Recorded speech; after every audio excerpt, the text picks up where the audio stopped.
تو پھر میں یہ آپ کے سامنے کہنے پر مجبور ہوا کہ ابھی گنہگار تو ہے، غدار نہیں ہوئے ہیں، غدار نہیں ہوئے ہیں، وہ چنگاری ابھی موجود ہے جو عشق رسول کی ہے، بس یہ جس دن شعلہ بن جائے اچھے اچھوں کے محلوں کو خاکستر کرے، جس دن یہ شعلہ بنے میرے مصطفیٰ کریم کی محبت کی چنگاریاں ابھی تمہارے پاس موجود ہیں، لیکن یہ جو ماحول آج کریٹ کیا جا رہا ہے یہ ہر زمانے میں ہوا میرے آقا کے دیوانوں کو خریدنے کی باتیں، قیمت لگائی جاتی ہے، کبھی انہیں تخت و تاج دینے کی لالچ، کبھی ان کو حسن و جمال دینے کی لالچ، لیکن جو سچا وفادار رہا ہر زمانے میں کبھی وہ میرے آقا کی محبت کے ساتھ سودا بازی نہیں کیا،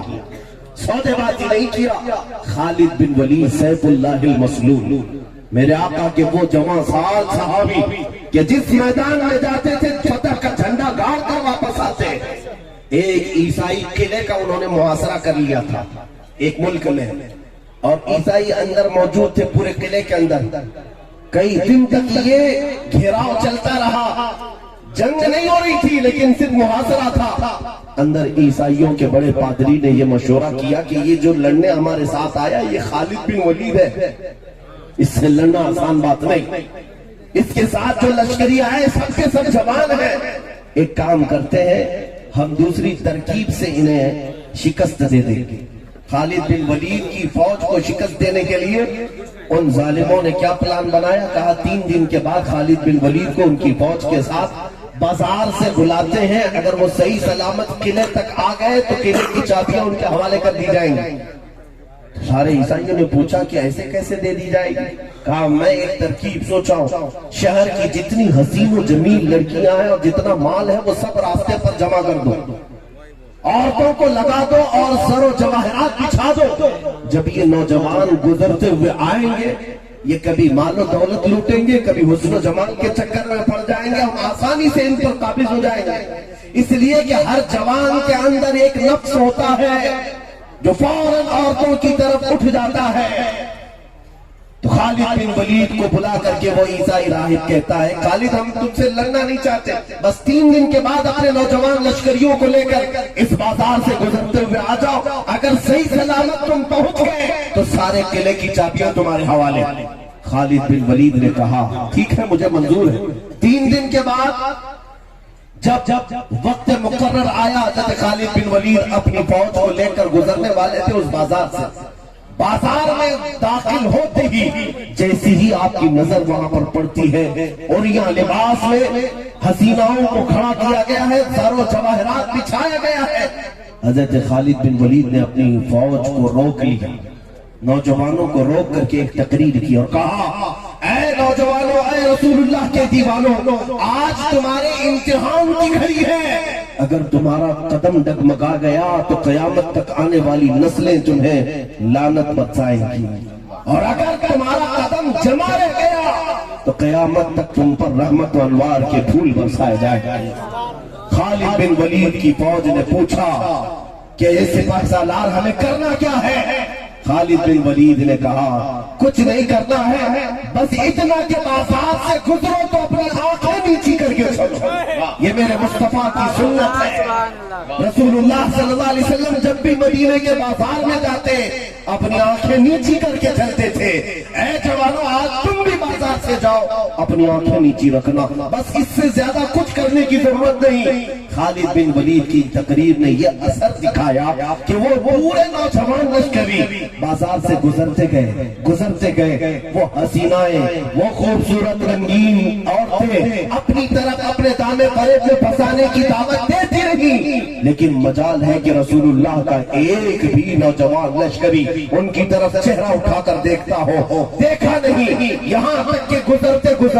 وہ قلعے کے دروازے تک آ گئے۔ ادھر عیسائی جشن منا رہے تھے، تھوڑی دیر میں ہم نکلیں گے ان پر قابض ہو جائیں گے، وہ عورتوں میں پھنس چکے ہوں گے، دولت کو لوٹنے میں پھنس چکے ہوں گے، لیکن جب صحیح سلامت خالد بن ولید پورے لشکر کے ساتھ آ گئے تو وہ عیسائی راہب دیکھ کر کہتا ہے خالد یہ کون سے لشکری تم نے جمع کیے، یہ انسان ہیں یا فرشتے ہیں، ان کے اندر نفس ہے یا نہیں؟ ہم نے ان کے نفس کو خریدنے کے لیے ہر دولت کو جمع کر دیا تھا،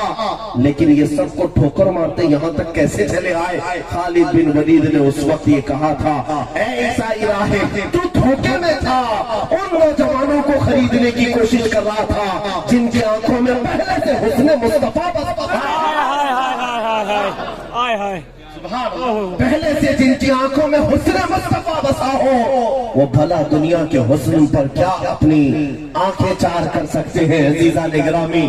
آج میں اسی کی طرف تمہیں دعوت دینے آیا ہوں۔ بیٹھا دے بیمار ہے تو اٹھا لے باہر لے جا۔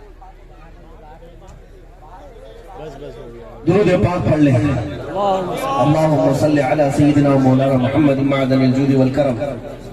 وآلہ واصحابہ الکرام ابنہ الکریم وبارک وسلم صلاۃ دائمۃ سرمدا ابدا۔ بس میرے عزیزوں میں اپنی گفتگو کو اب سمیٹتا ہوں، زیادہ دیر تک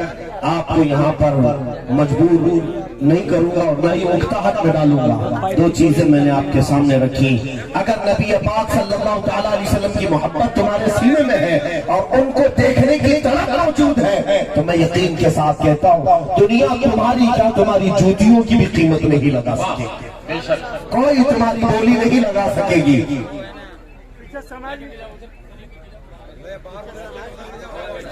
یار بیچ بات میں باڑ دے